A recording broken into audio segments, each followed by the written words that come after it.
Amém. Mas há uma forma, não é, de crer, vocês pedirem, aí no próprio livro tem site.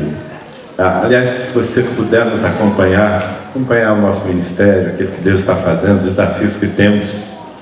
O mundo é grande, mas a internet fez com que a gente ficasse mais perto, né? Então, se você entrar em www.comcrist.org, lá em Ribeirão é org.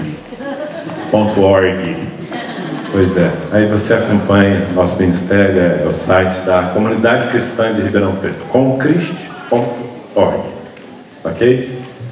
E esse período que temos agora, eu vou tentar ser mais prático, porque o propósito é que nós compartilhemos um pouco sobre as casas de paz.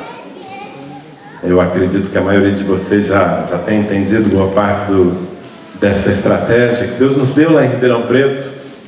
Já é o 4º ano que estamos trabalhando dessa forma e que está se espalhando, não só pelo Brasil, mas pelas nações da terra. Já tem gente plantando casas de paz na Espanha, no Chile, enfim, em outros países da Europa, na Índia e aqui também no Japão. Eu quero ler com você um texto da Palavra de Deus.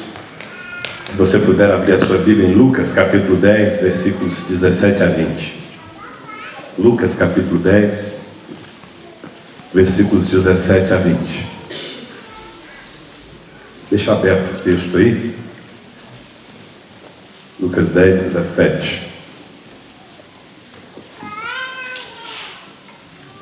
E antes que eu o leia, deixa eu introduzir aqui o assunto. Nós estamos nesse momento muito envolvidos naquilo que eu acredito vai ser a maior colheita da história da nossa cidade.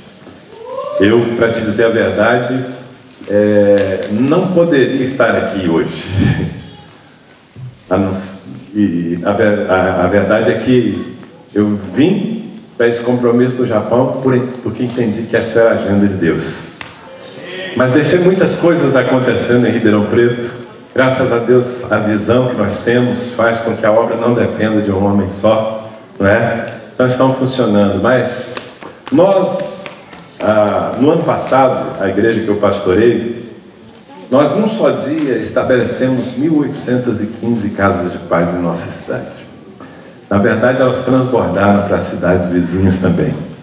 O que é a casa de paz? Você vai entender isso à medida que eu falo aqui. Eu não vou me preocupar aqui com uma estrutura de pregação, de sermão. Vou compartilhar, conversar com você sobre isso. E no final, de repente, se houver tempo ainda, a gente pode até abrir para alguma pergunta.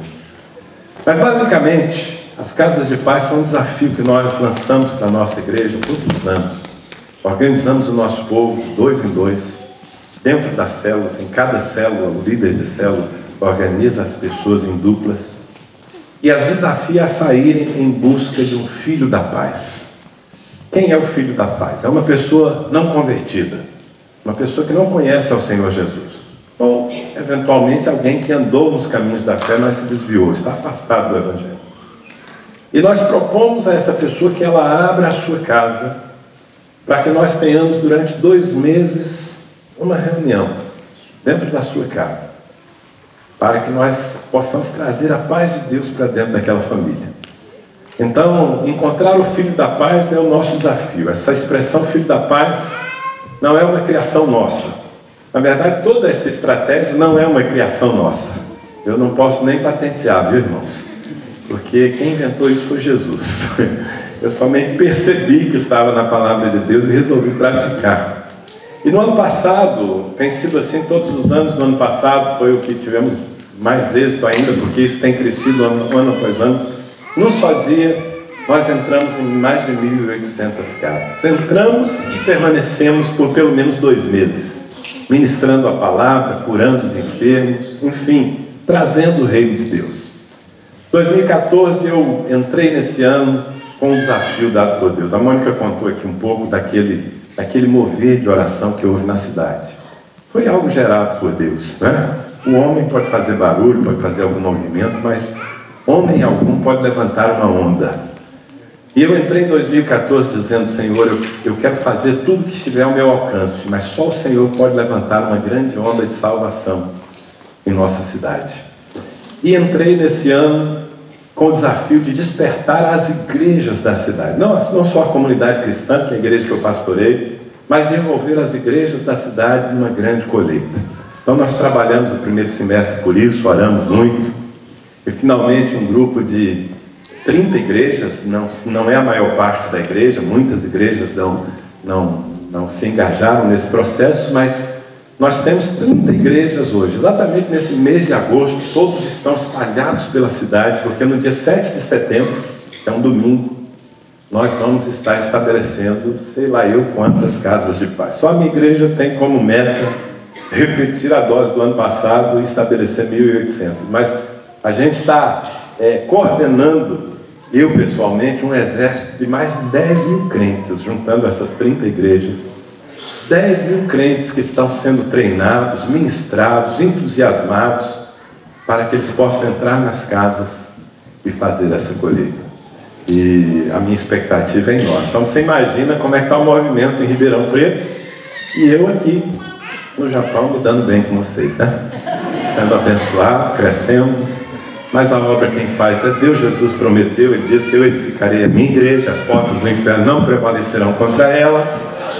Então eu volto agora segunda-feira para Ribeirão. Eu sei que as coisas vão estar acontecendo, eu só tenho menos tempo, porque eu e a Mônica também temos que encontrar o nosso filho da paz. Vamos ter que abrir a nossa casa de paz, como fazemos todos os anos também, não é? E é um momento especial. Nossa casa de paz no ano passado foi tão bem sucedida. Nossa casa de paz se transformou em 2 células da igreja. As pessoas se converteram, os nossos anfitriões, aqueles que abriram a casa, né, que nós chamamos Filhos da Paz, hoje, um ano e pouco depois, já são líderes de célula na igreja. E muitas daquelas pessoas que estiveram ali conosco estão convertidas, batizadas e já também trabalhando. Então, a inspiração de tudo isso, na verdade, vem da palavra de Deus. Nós tivemos na igreja de Ribeirão Preto, os primeiros 3, 4 anos na visão. Nós entramos na visão celular no ano 2000. No ano 2000 nós recebemos uma influência do que estava acontecendo em Bogotá e estabelecemos a estrutura da visão. Eu digo, entramos na visão celular porque antes nós estávamos na visão celulite. Você conhece? A visão celulite também é baseada em células, mas é só para engordar crente. As células se reúnem para que os crentes engordem. Nós estávamos por muitos anos na visão celulite. Tínhamos grupos caseiros, toda a nossa igreja estava em pequenos grupos, mas não tinha o desafio do evangelismo. Quando a gente falava assim, vamos multiplicar esse grupo, o pessoal chorava: vai dividir o meu grupo, vou ficar longe do meu líder. E resistiam à multiplicação. E nós vivemos um avivamento dentro da nossa igreja no ano 2000, porque o que recebemos não foi só uma estrutura, uma visão, mas nós recebemos uma unção, um mover do Espírito muito forte sobre a igreja. Naqueles primeiros anos nós crescemos. Eu me lembro que logo nos primeiros meses nós tínhamos 21 grupos caseiros, e em 3 meses nós já tínhamos 86 células, se não me engano, 80 e tantas células. E a igreja começou a crescer de uma forma muito rápida. Essa foi a nossa história nos primeiros 4 anos da visão, e depois nós diminuímos o ritmo, e eu entendo que isso era necessário, porque um dos fatores da visão de multiplicação é tempo. É preciso que o tempo sedimente os frutos, que o tempo confirme os frutos, né? Aliás, eu falo aqui de visão de multiplicação, amado. Eu acho que vocês têm um grande desafio, cada um aqui, de sonhar com isso. Não é porque o cenário que vocês estão inseridos é um cenário tão desafiador, não é? Uma cultura, um povo que não está voltado, que não tem tempo, que não tem fé, enfim. Eu já ouvi dos irmãos todas as dificuldades, mas nós precisamos ser pessoas que olham para além das circunstâncias. Nós precisamos ser pessoas que não se convertem ao seu cenário. Um dia Deus pegou Ezequiel e o pôs no meio de um vale cheio de ossos sequíssimos. Quer dizer, tudo que estava à volta dizia: morte, não vai acontecer nada, isso aqui nunca vai mudar. E Deus fez Ezequiel andar no meio daquele vale de ossos, e depois de fazê-lo conhecer a realidade que o desafiava, Deus diz assim: Ezequiel, poderão reviver esses ossos? E a resposta de Ezequiel, para mim, é tremenda, porque alguns entendem que foi uma evasiva, não é? Ele disse: Senhor, tu sabes. Como quem diz: Deus, eu não sei de nada, isso é problema seu. Mas eu não vejo assim. Eu vejo que quando Ezequiel disse: Senhor, tu sabes, ele estava dizendo: Senhor, depende de ti. Se tu quiseres mudar esse vale, eu creio que é possível que esse vale seja mudado. E aí veio a resposta de Deus dizendo: então, Ezequiel, profetiza a esses ossos. Ainda que o que você esteja vendo não dê resposta, profetiza, usa a sua fé, usa a sua autoridade, mova-se. E esse homem fez. Essa história vocês conhecem, terminou. Aquele vale que começou como um grande cemitério, assustador, se você pensar, não é? Ter uma experiência como essa, de repente você se vê no meio de um grande cemitério cheio de caveiras. Mas essa história na Bíblia termina com um grande exército levantado por Deus. E nós precisamos acreditar nessas coisas, amados. Nós precisamos acreditar que o poder de Deus é maior que o poder da história. Amém? Um dia Jesus entrou no barco de Pedro e disse: Pedro, vamos pescar. Pedro tinha argumentos. Ele disse: Senhor, o mar não está para peixe. Isso é na versão super atualizada da Bíblia que eu estou escrevendo, né? Senhor, o mar não está para peixe. Eu passei a noite toda tentando pescar e o senhor é o quê? Jesus falou: eu sou carpinteiro. Então eu sou pescador. E hoje o mar não está para peixe. A lógica, a história diz que não vai dar certo, mas sob a tua palavra eu lançarei as redes. E o pescador Pedro fez a maior pesca da sua vida. Então nós precisamos acreditar nessas coisas. Deus tem a multiplicação como projeto do seu coração. Multiplicação, não apenas crescimento, multiplicação. Eu não sei se você prestou atenção na sua Bíblia, mas as palavras que inauguraram o ouvido humano, você já notou isso? Pensa bem, Deus passou uma eternidade. Deus é eterno, não é? Então Deus é sempre. E por uma eternidade aqui para trás de nós, Deus sonhou com um dia em que Ele teria alguém que fosse a sua imagem e semelhança. Os anjos não serviam para esse propósito. Finalmente chegou o tempo e Deus criou o homem, não é? Fez o homem lá no Éden, formou do barro, do pó da terra, e soprou fôlego de vida nas narinas do homem. E quando o homem abriu os olhos, você se lembra quais foram as primeiras palavras de Deus para aquele filho que ele tinha criado? Alguém aqui se lembra? O que foi? Apertou a bochechinha dele e falou: oh, é a carinha do papai. Não.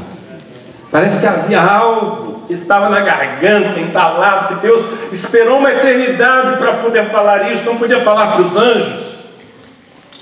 E quando o homem abriu os olhos, Deus disse: crescei, multiplicai-vos, enchei a terra e dominai. Vamos lá, crescei? Vamos lá, todo mundo crescei, multiplicai-vos, enchei a terra e dominai.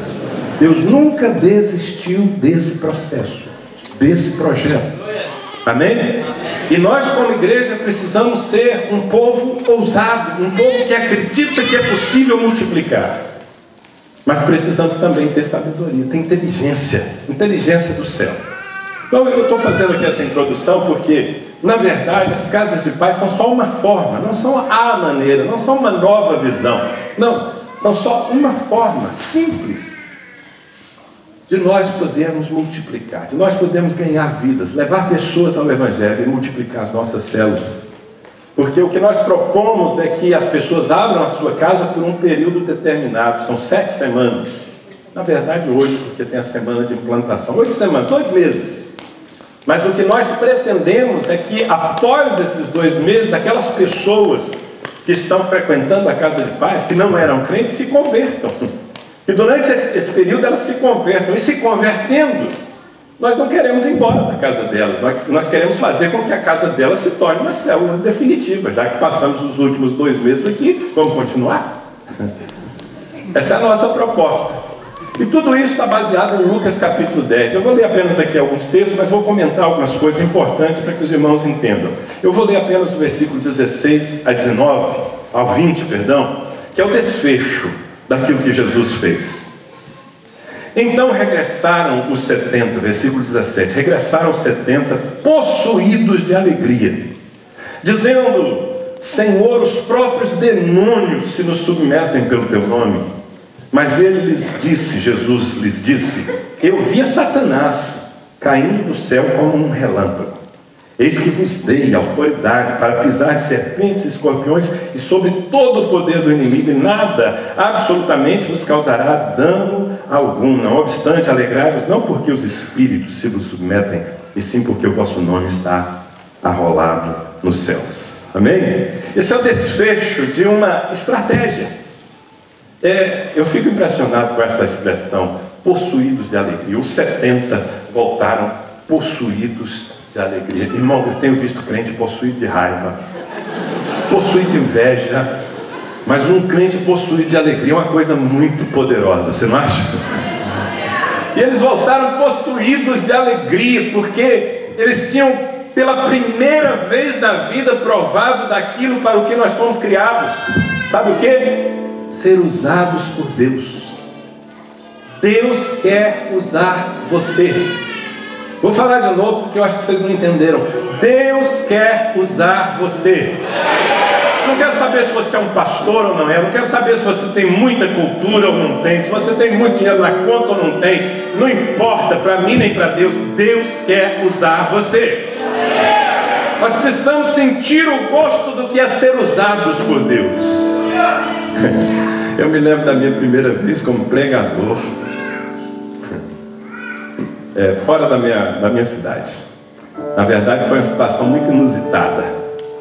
Eu era um jovem, talvez dos meus 16, 17 anos, e estava começando a servir a Deus no Ministério da Palavra, ajudando na escola dominical, uma pequena igreja lá em Belém do Pará, uma igreja batista.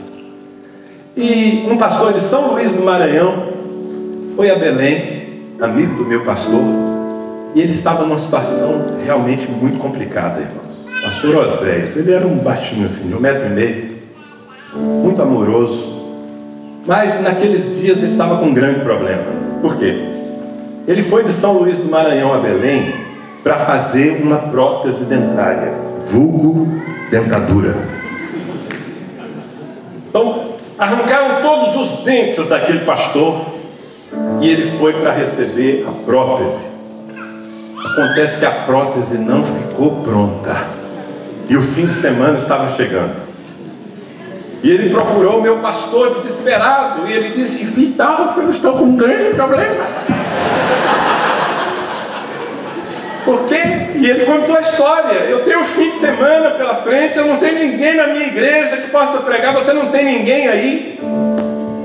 E o meu pastor disse: olha, tem o Danilo, um menino, mas ele tem sido usado aqui, tem pregado algumas vezes. Quem sabe ele pode ir com você, ele prega na sua igreja. Irmãos, pensa bem, um jovem de 17 anos entrando num avião para pregar o evangelho em outra cidade, aquilo foi demais para mim. Eu já tinha vencido os bloqueios, porque é a primeira vez que o meu pastor tinha me dito, ainda mais novo, um dia ele chegou para mim percebendo que eu, mesmo tímido como eu era, né, e ainda sou de temperamento introvertido, eu era muito tímido, eu não conseguia falar com 2 pessoas, com uma já era um grande desafio. Mas o meu pastor, percebendo que havia alguma potencial de comunicação mesmo assim, um dia ele chegou para mim e disse: Danilo, você já pensou em ser chamado por Deus para o ministério? Quem sabe Deus queira te usar no ministério? E naquele momento, ministério para mim significava sofrimento, passar aperto. Eu fiquei com raiva do meu pastor, irmão, muita raiva. Ele estava perturbando a minha vida com essa história do ministério. Mas é porque eu nunca tinha sentido o prazer de ser usado. Naquele fim de semana eu fui para São Luís. Fui com o único esboço de pregação que eu tinha. E o que Deus fez naquele domingo, naquela igrejinha batista, em São Luís do Maranhão, não estava no meu script. Eu preguei a palavra, pessoas foram curadas, pessoas foram batizadas do Espírito Santo. Foi um mover tão sobrenatural, através de um menino, que quando terminou o culto, o pastor Oséias veio para mim e disse: Danilo, foi tão bom. Você não quer ficar o resto da semana pregando aqui? E ele pediu que eu ficasse, e marcou culto todos os dias na semana. Agora, amados, se hoje eu tiver que pregar todos os dias da semana, eu tenho um negócio chamado iPad, com centenas de mensagens que eu posso compartilhar. Naquele tempo eu só tinha uma. E ela tinha sido gasta no domingo. Então, naquelas 7 noites seguintes, naqueles próximos dias eu não pude.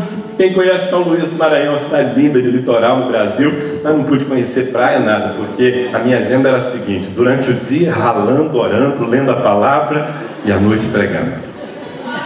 E cada noite o Senhor fazia coisas maiores. Na quarta-feira o pastor Osé chegou e disse: olha, não está cabendo mais de gente no templo, nós vamos fazer um palanque do lado de fora, e você vai pregar na rua nas próximas noites. Eu quero que você pense que eu era um menino, sem qualificação, sem experiência, nunca tinha sido usado por Deus assim. E quando terminou aquela semana e eu voltei, parece que eu estava sonhando. Eu tinha descoberto como é bom ser usado por Deus. Desde então, irmãos, aliás, o Ministério da Saúde adverte: quem é usado por Deus, vicie nisso. Amém? Você precisa experimentar ser usado por Deus, ser instrumento de Deus. Não apenas, claro, aquilo foi um movimento de muita gente para o meu contexto na época, mas como foi maravilhoso eu atravessar o Atlântico naquele dia com viciado em heroína e ser usado por Deus na vida de uma pessoa para mudar a história dela. É maravilhoso ser usado por Deus. Você ser canal do poder. Foi isso que aconteceu com esses 70. Eu quero chamar a sua atenção e quero mostrar para você o porquê que eles foram tão tocados, voltaram tão entusiasmados.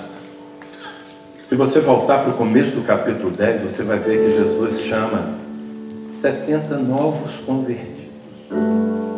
Às vezes a gente lê o texto e a gente não percebe algumas coisas, mas esses 70 discípulos eram novos convertidos. Por que eu digo isso? Em primeiro lugar, porque na equipe de Jesus só tinha novo convertido. Você pensar que depois de 3 anos de ministério, o crente mais velho da equipe de Jesus tinha 3 anos de conversão. E foi com esse pessoal que ele revolucionou o mundo. Por que é importante enfatizar que eram 70 novos convertidos? Porque para ser usado por Deus, você não tem que ter muita experiência. Talvez você não tenha que ter experiência nenhuma, a não ser a de conhecer Jesus. Isso abriu um caminho para mim. Porque às vezes, pastores, nós perdemos as pessoas no momento mais produtivo que elas têm. Numa igreja convencional, numa igreja normal, vamos chamar assim, comum, uma pessoa chega, se converte, o que você faz? Bom, sente no banco. Nós vamos ensinar a Bíblia para você. Você não sabe nada. Você não sabe nem falar o evangeliquez. Você tem que aprender o evangeliquez. Tem que aprender Bíblia, teologia. Então senta aí. E Bíblia nele, Bíblia dele. Olha, eu sou apaixonado pela palavra e nós cuidamos muito do ministério de ensino. Mas sabe, às vezes a gente só forma cabeção. O sujeito está cheio de Bíblia, mas ele não sabe ganhar uma vida. Aí depois de 3 anos, ele fez todos os cursos da igreja, você chega para ele e fala assim: pronto, meu filho, vá. Ele fala: vá para onde? Não, vá ganhar os seus amigos. Ele fala: que amigos? Eu só conheço o crente. Eu só sei falar evangeliquez. Então o potencial dos novos convertidos tem sido desperdiçado. O novo convertido é alguém que, em primeiro lugar, está apaixonado por Jesus. Em segundo lugar, o reino de Deus e as coisas do reino são novidade para ele. Ele está entusiasmado com as coisas de Deus. Em terceiro lugar, os relacionamentos que ele tinha no mundo não estão queimados. Ele continua tendo acesso aos amigos que não se converteram. Então a igreja precisa, de alguma maneira, usar também os novos convertidos. Jesus usava. Eram novos convertidos. Tanto que voltam depois dizendo: Senhor, nós expulsamos demônios. Nunca tinham expulsado um demônio na vida. Mas Jesus confiou a eles uma tarefa. Jesus os enviou. Eu acho interessante que o texto começa dizendo assim, aí no versículo 1, dá uma olhada, e enviou outros 70. Eu fico assim, como diz o baiano. Tem algum baiano aqui, não? Tem baiano aqui, japonês baiano? Ó baiano, né? Lá na Bahia a gente fala assim, eu fico encafifado. Vocês entenderam? Ah, os outros também entendem, né? Eu fico encafifado com esse outros 70. Jesus enviou outros 70. Na verdade, houve candidatos antes desses. Se você voltar para o final do capítulo 9, você vai ver que 3 candidatos não serviram. Chega um rapaz que diz para Jesus, Jesus, eu vou contigo onde o Senhor quiser. Aí Jesus olha para ele, está no final do capítulo 9. Jesus olha para ele, discerne o coração dele, fala assim, filho, eu não tenho nem onde reclinar a cabeça. Para andar comigo você tem que desprezar o conforto.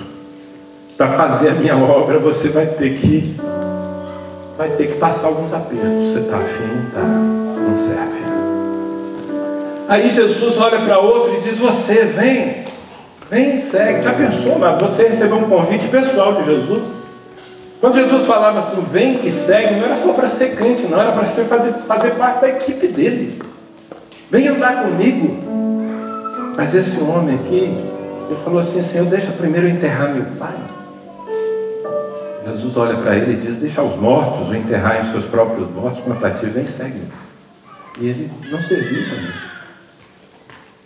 E o que você acha? Que o pai dele estava morto, estava no funeral do pai, e Jesus não deu tempo dele enterrar o pai? Não, o pai estava vivo. Ele só estava dizendo, Jesus, eu tenho que cuidar do meu pai, vai morrer. Não dá para eu te servir agora, dá para o senhor esperar? E assim tem muita gente na igreja com outras prioridades. Pastor, agora não dá, é dinheiro, pastor. Eu tenho que fazer isso, eu tenho que fazer aquilo. Tem um terceiro aqui, que também é convidado, na verdade ele se oferece, mas Jesus olha para ele e o dissegue também. Jesus fala assim, filho, quem lança a mão do arado não pode olhar para trás. Eu preciso de pessoas que têm iniciativa e acabativa. E bom, isso está na minha versão da Bíblia, tá? Que eu estou escrevendo, é super atualizada. Todo crente precisa ser gente de iniciativa e de acabativa. Esse cara não tinha entusiasmo, mas ele deixava tudo pelo meio do caminho. Deixava o arado no meio do campo e partia para outro. Eu sei que aqui no Japão não tem crente assim, só lá no Ribeirão Preto mesmo, né? Então, esses não serviram, Jesus enviou outros. Assim começa o capítulo 10. Jesus enviou outros 70. Eu não sei se todo mundo... Eu estou vendo o pastor Cid aqui movendo. Amanhã vai enviar, vai orar pelos semeadores da paz, pelas duplas. Eu não sei quantos vão. Talvez tenha gente ocupada demais para servir a Deus. Talvez tenha gente aqui que só vai ter o entusiasmo desse congresso. Passa em 3 dias. Talvez tenha gente aqui que não está afim de abrir mão do seu conforto, aquele dia que é o dia do descanso, para poder abrir uma casa de... Esse não adianta, pastor, lá na minha igreja eu tenho também. Eles não vão. Mas vai ter um grupo abençoado. Eu espero que seja a maioria, eu espero que seja você, que vão dizer, Senhor, eu estou afim de abrir mão do meu conforto, das minhas prioridades, para ganhar vidas e para cumprir o teu propósito. Amém? Amém? E aí o que Jesus fez? Jesus, no versículo 1 diz, mandou-os adiante da sua face a todas as cidades e lugares aonde ele havia de vir. Jesus os organizou de 2 em 2, diz o versículo 1. São princípios, é assim que nós fazemos, todos os anos. Nós organizamos as pessoas de 2 em 2. Fazemos isso a partir da célula. O líder de célula pega e organiza os seus discípulos na célula. Você. Claro que ele respeita a afinidade, a facilidade de que essas pessoas funcionem. Jesus os envia, mas eu acho interessante porque diz assim, os enviou adiante da sua face, a todas as cidades e lugares aonde ele havia de ir. Presta atenção. Então, o papel desses discípulos, que nós vamos chamar aqui agora de semeadores da paz, era abrir portas para Jesus. Qual era o papel deles? Esse era o papel. Jesus disse, vocês vão abrir portas para mim, vão adiante, encontrem casas que se abram, porque eu vou em cada uma dessas casas que vocês abrirem. Vocês vão abrir portas, ok? Muito bem. Jesus no versículo 2 diz assim: rogai ao Senhor da seara que envie obreiros para a seara. Aqui é uma necessidade. As casas de paz, amados, são uma invasão espiritual. Quando você imagina o que nós estamos fazendo em Ribeirão Preto, um exército de 10.000 pessoas organizado de 2 em 2 para entrar em casas onde há um valente demoníaco dizendo: aqui ninguém vai entrar. Então você imagina a guerra espiritual que nós vamos provocar, porque nós não estamos entrando num território vazio. Nós estamos entrando nas casas, um território que Satanás tomou por seu, embora não seja dele, porque do Senhor é a terra e a sua plenitude, o mundo que nele habitam. Satanás não tem direito sobre nenhuma pessoa desse universo, mas ele se coloca como um valente, dizendo: aqui você não vai entrar. Então, eu não quero confundir vocês. Esse é um período de guerra espiritual. Quando nós entramos a abrir casas de paz, evangelizar pessoas no território onde elas vivem, quer dizer, é uma conquista de vidas, mas é uma conquista geográfica também. Então nós provocamos guerra, e por isso rogar ao Senhor da seara é muito importante, que a igreja se mova em oração, até porque a missão que o Senhor vai nos dar não é a missão apenas de pregar o Evangelho. Nós já vimos aqui que pregar o Evangelho sem unção é presunção, não funciona. Nós precisamos de unção. Mas o Senhor está nos enviando para curar os enfermos. Amém? Para manifestar o seu poder na vida das pessoas. Muito bem. No versículo 3, Jesus diz assim: ide, eu vos envio como ovelhas para o meio de lobos. Eu quero que você entenda, novos convertidos, sem experiência, nunca tinham feito isso, e Jesus está preparando essa turma. Ele está falando: eu estou enviando vocês, ide. Presta atenção, que não é um pedido de Jesus, é uma ordem. Amém? É muito importante que uma igreja que entra nesse mover entenda que não é o pastor, mas que o Senhor está nos comissionando a uma invasão. Ele está nos mandando, nos designando para uma missão. Então, ide é uma ordem, mas eu vos envio como ovelhas.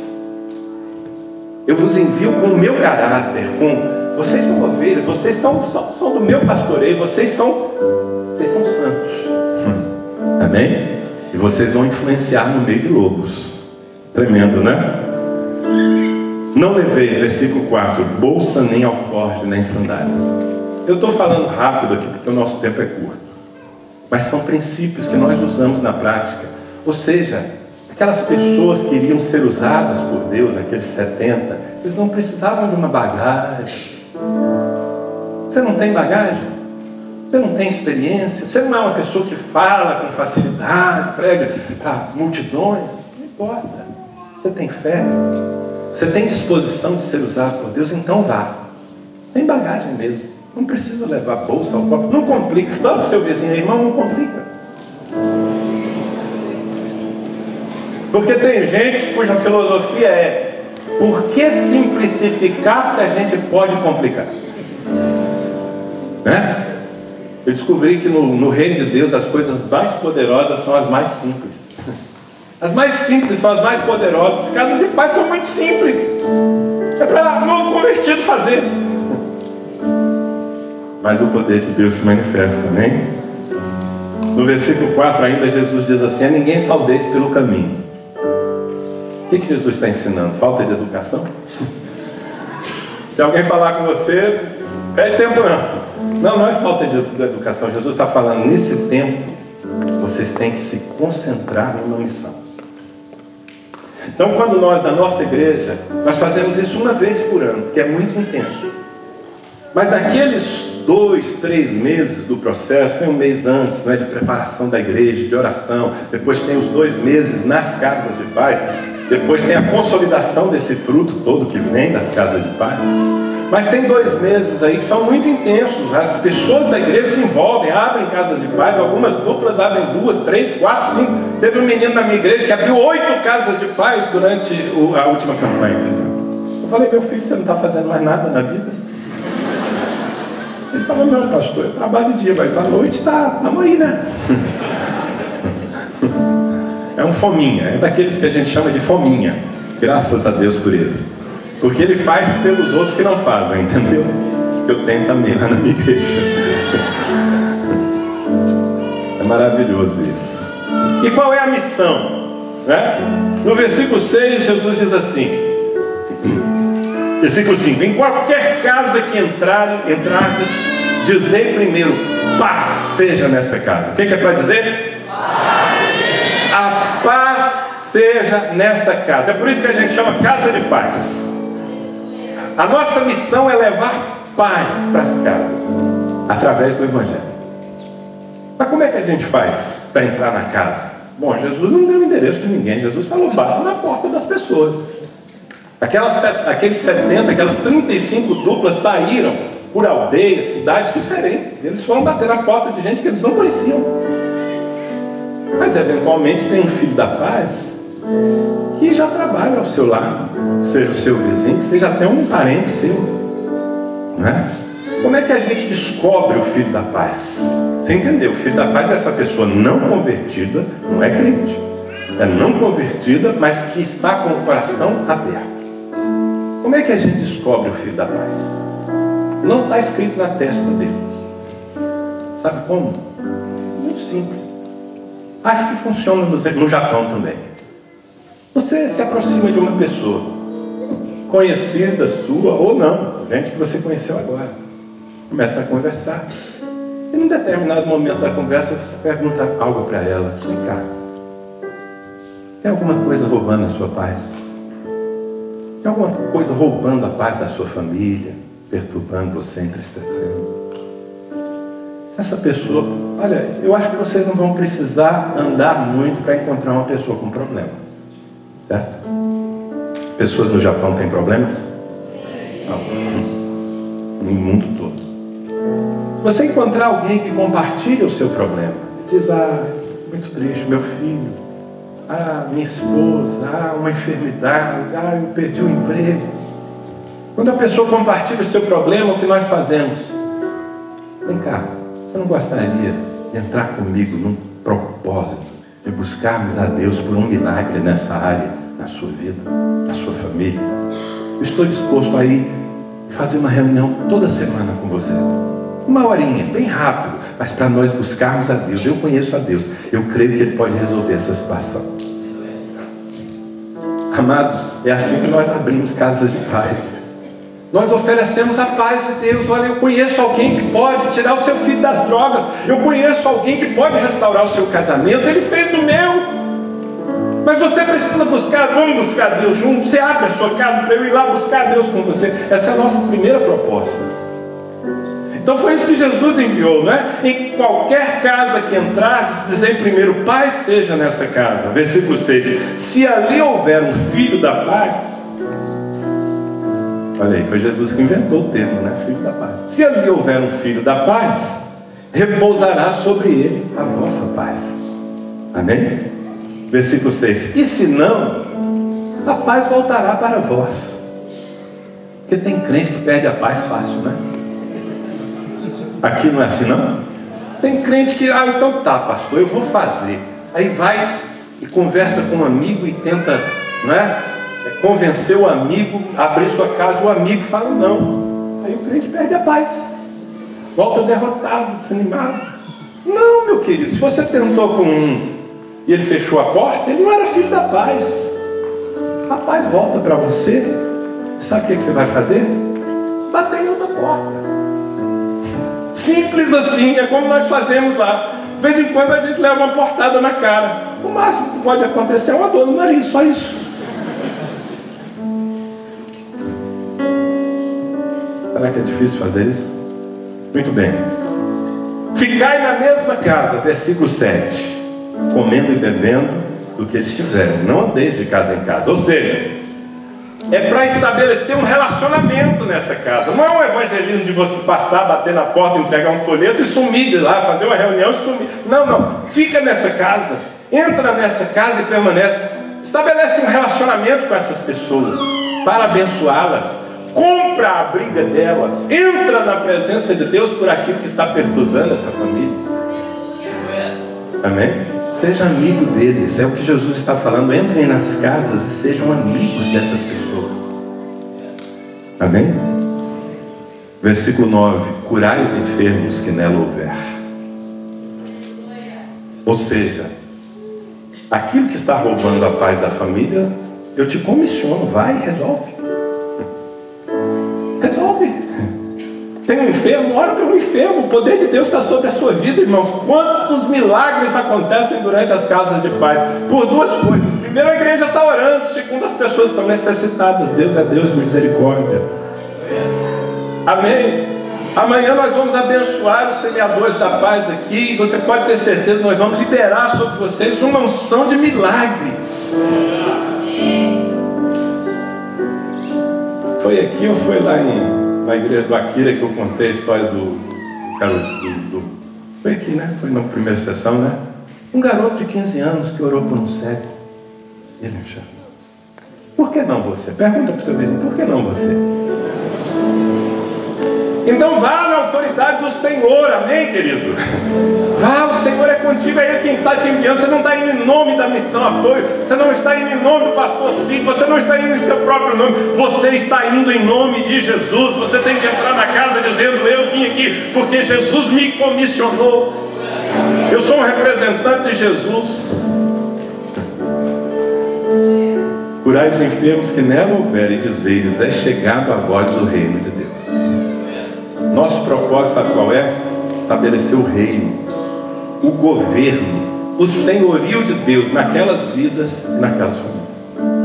Então, biblicamente, eu expliquei para você aqui. Nós fazemos isso. Organizamos o nosso povo, enviamos, eles buscam fazer contatos e marcam o dia. Nosso dia D vai ser 7 de setembro. Naquele dia, é um domingo pela manhã, nós vamos entrar. Já está marcado, eles já estão marcando. Eles já estão conseguindo os filhos da paz e dizendo: olha, então dia 7 de setembro, às 8h30 da manhã, eu vou estar lá na sua casa. E nós vamos começar essas 7 semanas por um milagre na sua família. E naquele domingo, nós vamos estar, com a graça de Deus, em milhares de casas em Ribeirão Preto. E o que nós vamos fazer daí? 8 semanas, não é? O material que eu trouxe um pouco, os pastores aqui já têm. Nós temos uma cartilha. Eu preparei 7 ministrações, 7 palavras que um novo convertido pode compartilhar. Uma pessoa simples pode compartilhar, nada complicado.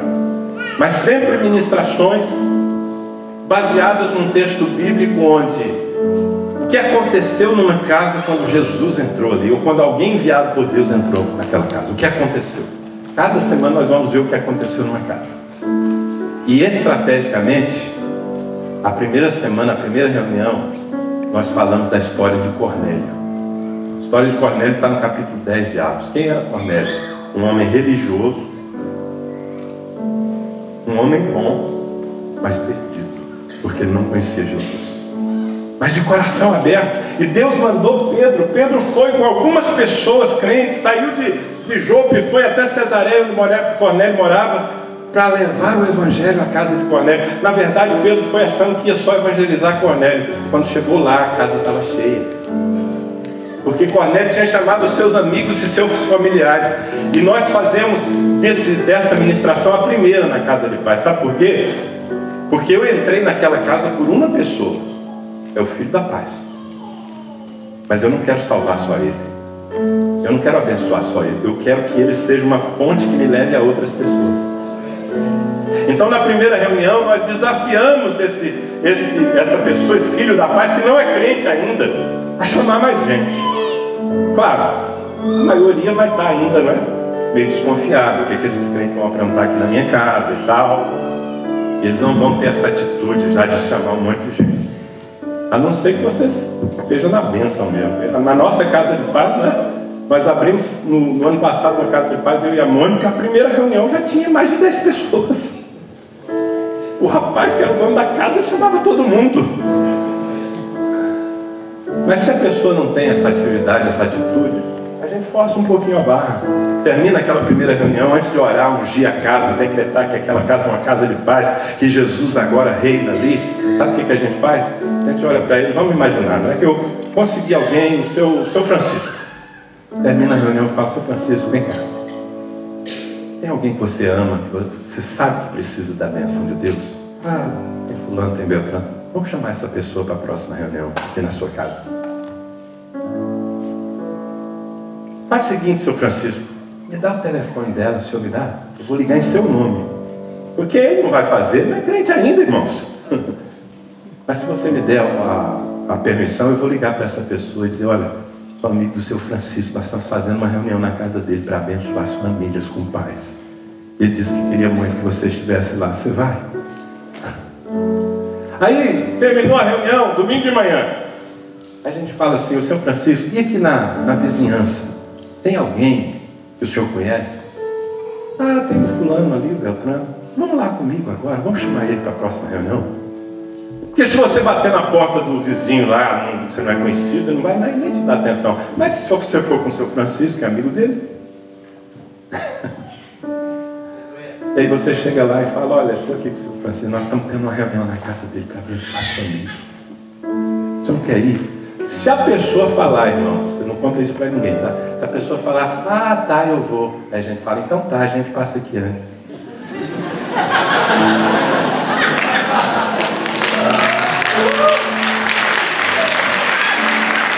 Sabe por quê? Porque para salvar vidas a gente não tem que pedir licença. Salvação de vidas é uma questão dramática, irmãos. Se você não vê uma casa incendiando e fica esperando que alguém grite, você tem que meter o pé na porta e trazer as pessoas para fora. Amém? E aí daí para frente, toda semana a gente marca o dia, né? Fazemos o começo num só dia para todas as casas de paz começarem juntas. Mas a partir dali você vai ver qual é o dia mais apropriado para você, para o seu companheiro, semeador da paz que vai junto com você, e principalmente para a pessoa que abriu a sua casa. Vem cá, que dia é melhor para a gente fazer essa reunião? Uma reunião rápida, uma hora, nada mais que isso, uma hora, para compartilhar uma palavra com essas pessoas, para orar por elas, e durante 2 meses você vai ter a oportunidade de falar do plano de Deus. Está tudo na cartilhazinha, você vai receber tudo. Amém? Gente, quando termina isso, está todo mundo cheio de alegria, possuído de alegria. Você imagina, no ano passado nós fizemos, terminou, a gente tem que fazer um monte de encontro, é muita gente que se converte. Nós fizemos um encontro, logo no primeiro domingo, depois das 7 semanas das casas de paz. No encontro nós tínhamos quase 600 novos convertidos. Primeiro encontro, depois teve vários outros nas semanas seguintes. Você já pensou? Tanta gente sendo batizada no Espírito no encontro. A minha pergunta é, por que não aqui? Por que não no Japão? Por que não através de você? Amém? É você mesmo. Você é novo convertido, serve. Você não sabe falar direito, serve. Ninguém tem desculpa aqui. Novos convertidos foram e voltaram com testemunhos maravilhosos. Eles diziam, Senhor, os demônios se submeteram a nós. Jesus falou, eu vi muito mais, meu filho. Eu vi Satanás caindo do céu como um raio. Vocês infringiram uma derrota ao império das trevas que vocês não imaginam. Simples assim, irmãos. E depois desses 2 meses ministrando a palavra, essas pessoas são levadas. Todo mundo se converte? Não, claro que não. Quando você lança a rede, depois você puxa a rede, você separa os peixes bons e os ruins, não é? Foi o que Jesus nos disse na parábola. Tem gente que não se converte, mas que recebeu a palavra, recebeu a semente. Às vezes vai se converter num segundo momento, mas tem muita gente que se converte, tem casamentos restaurados, tem jovens livrados das drogas. Eu quero que você desenhe esse quadro e nos próximos meses faça uma colheita sobrenatural. Pastores, vocês que estão tendo contato com essa estratégia, conheçam mais. É simples, tão simples. Envolvam suas igrejas. Eu tenho certeza que aqui do Japão também eu vou ouvir notícia dos crentes possuídos de alegria. Amém? Glória a Deus.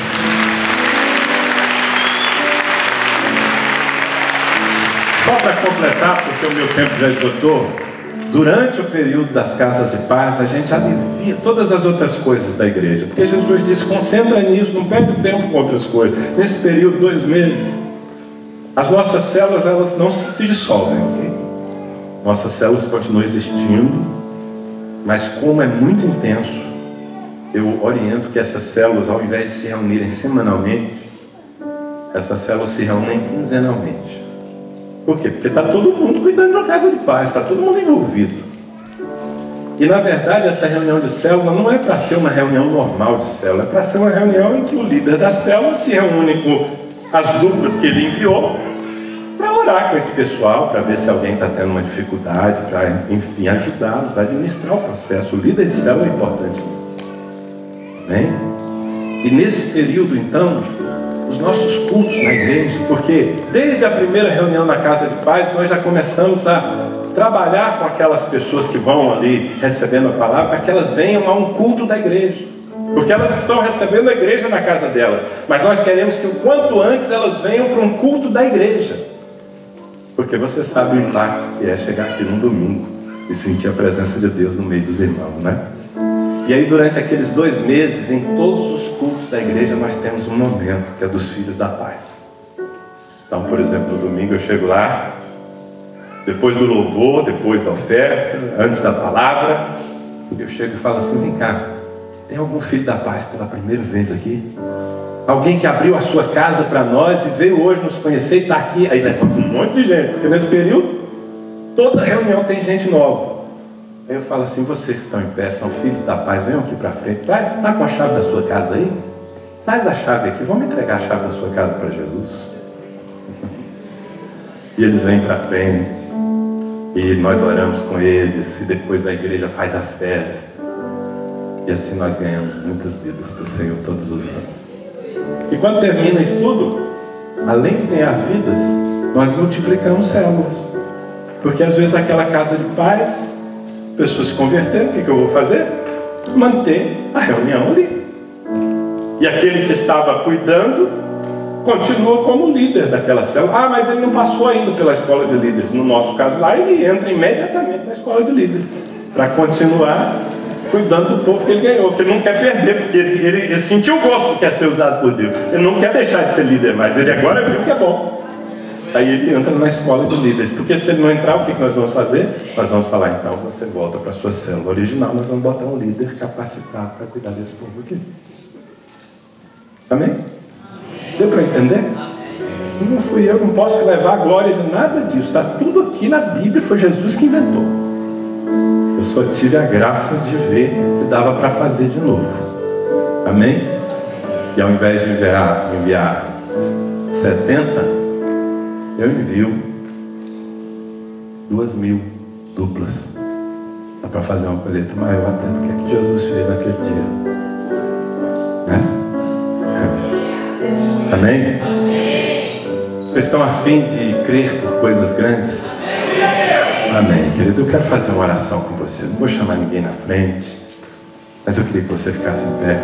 Enquanto o pastor Cid já sobe aqui, eu sei que vocês têm horário para entregar esse local, né? Mas eu gostaria muito que esse compartilhar aqui desafiasse o seu coração. Se você sair daqui nessa noite com uma decisão: eu vou estabelecer uma casa de paz. Eu vou abrir uma casa de paz. Eu vou com um companheiro, né? Sempre de 2 em 2, ou pode ser de 3 também. Quando tem um sobrando, a gente põe de contrapeso e vai junto. Mas assim, na verdade, nem é para... Lá eu não faço assim: irmãos, quem quer abrir casa de paz? Aqueles que quiserem, venham para frente. Eu não faço assim. Lá a gente já chega na célula e fala: você. Cada um numa casa de paz. Vai, nós estamos na igreja para quê, gente? Para brincar de crente ou para ser crente? Então, poxa, se esse povo aqui, nós temos aqui mais de 500 pessoas, nós podemos abrir, no mínimo, 250 casas de paz no Japão. É o potencial. Pode ser muito mais. Vai que tem um fominho e abre 8. Posso orar por você? Levanta as suas mãos ao céu. Meu Deus, aqui está a tua igreja, Senhor. Ela é linda, ela é apaixonante. Eu sou muito grato ao Senhor por poder conhecer essa igreja e servi-la nesses dias. Agradeço ao Senhor porque a linguagem da visão já está aqui. Porque eu não lancei a palavra em corações endurecidos. Eu percebo que é uma igreja responsiva, Senhor. Agora o que eu quero te pedir é que o Senhor imparta no coração de cada um uma fé sobrenatural. Meu Deus, começa a desenhar no coração dessas pessoas, mesmo do mais novo, mesmo do mais tímido, do mais inexperiente, começa a desenhar a possibilidade de serem usados pelo Senhor. O desejo, na verdade, desperta agora no coração de cada um. Senhor, eu quero ser usado por Ti para mudar uma família, para mudar uma vida, para curar um enfermo, para devolver a paz a uma mãe, a um pai que não sabe o que faz com a sua família. Meu Deus, desperta isso, move os nossos corações. Levanta a Tua igreja no Japão, Senhor, com esta visão invasiva. Uma igreja que sai do templo para entrar nas casas. Uma igreja que seja o mais valente da história, que manieta o valente que guarda os seus bens em segurança e o tira dali, Senhor. Uma igreja que liberta famílias. Senhor, junto com isso, libera unção para milagres. Meu Deus, que quando esses crentes entrarem nas casas, eles sejam precedidos pelo poder do Espírito Santo. Que quando eles tocarem nos enfermos, haja cura, que haja milagres, que haja libertação, que os demônios fujam diante da marca do sangue de Jesus que está na vida desse homem, desse jovem, dessa mulher, Senhor. Meu Deus, encha a igreja de fé nessa noite. Mais do que fé, uma decisão de mover-se, porque a fé sem obras é morta. Senhor, move-nos aqui, meu Deus. Eu ouso pedir ao Senhor, nos próximos anos, aqui no Japão, milhares e milhares de casas de paz, para a glória do Teu nome. Eu ouso pedir isso, junto com meus irmãos, Senhor, em nome de Jesus. Amém. Diga comigo: eu reconheço no Senhor a suficiência para me usar sobrenaturalmente. E eu decido ser usado por Deus. Em nome de Jesus. Amém? Aplauda ao Senhor. Eu quero te ver possuído de alegria. Amém? Graça e paz, que o Senhor os abençoe.